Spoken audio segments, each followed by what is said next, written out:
ఈరోజు రాష్ట్ర వ్యాప్తంగా ఈ యొక్క పేద ప్రజలకి ఇచ్చిన మాట ప్రకారం మన ముఖ్యమంత్రి గారైతేనేమి, మన డిప్యూటీ సీఎం పవన్ కళ్యాణ్ గారైతేనే, మొత్తం వీళ్ళ పార్టీలో 164 మంది ఎమ్మెల్యేలు అయితేనేమి, కేబినెట్ మంత్రులతో ఉన్నారండి. మొత్తం కూడా ఈరోజు రాష్ట్ర వ్యాప్తంగా ప్రతి ఇంటి దగ్గర కూడా పెన్షన్లు పంచుతూ ఉన్నారు. చెప్పిన ప్రకారం పంచుతుంటే ఈరోజు పేదవాళ్ళలో ఆ కుటుంబాల్లో ఏ విధంగా వెలుగుందంటే, చిన్న ఎగ్జాంపుల్ చెప్తానండి.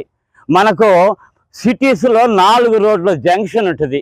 ఆ జంక్షన్లో ఐ పవర్ ల్యాంప్ అని ఒకటి ఎల్ఈడి బల్బులు ఒక 60 అడుగులు ఎత్తులో 4 పక్కల లైట్లు వేస్తే ఆ చుట్టుపక్కల ఏరియా ఎంత వెలుతురుందో ఈరోజు పేదవాళ్ళ బ్రతుకుల్లో అదే వెలుతురునిచ్చినటువంటి గొప్ప వ్యక్తి నారా చంద్రబాబు నాయుడు గారు.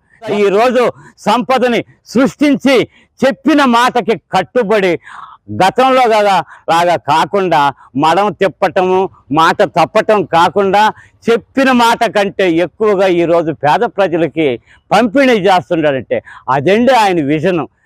నెల్లూరు పట్టణంలో 2 మంత్రులు ఉన్నారు, కేబినెట్ మంత్రులు. ఆనం రామనారాయణ రెడ్డి గారు, మన పొంగూరు నారాయణ గారు. వాళ్ళు ఉదయాన్నే ఇవాళ 5 గంటలకే లేచి బయలుదేరినట్టుగా నాకు తెలిసిందండి. వాళ్ళ తపన చూడండి. నా ప్రజలు నన్ను గెలిపించినారు, నేను ఏ విధంగా అవకాశం ఉన్నప్పుడు వాళ్ళ రుణం తీసుకోవాలని ఆ విధంగా ఉండరు వీళ్ళండి అసలు నాయకులు, మంత్రులు అంటే. గతంలో లాగా కాదు, ఇళ్లలో కూర్చొని ఇంటికి బయటికి రాకుండా ఎలక్షన్లకు ముందు ప్రజల్ని ముద్దులు పెట్టుకున్నారు, ఎడమ చేతులతో మాత్రమే తల నూరినారండి. తర్వాత చూసి అధికారంలోకి వచ్చిన తర్వాత పరదాలు కట్టుకొని తిరిగింది, అంటే ప్రజలకు కూడా కనపడకుండా. అదే ప్రజలు ఏం చేశారు, ఈయన ముఖం చూడకుండా ఈయనకు బొరకా వేసినారండి. కాబట్టి అది కాదు పరిపాలన, ప్రభుత్వం అనేది. ఇప్పుడు ప్రభుత్వము పరిపాలన వీళ్ళు ప్రజల కోసమే ఉండాలనేది ప్రతి ఒక్కరు కూడా గమనించాల్సిన అవసరం ఎంతైనా ఉందని కూడా నేను తెలియజేసుకుంటాను.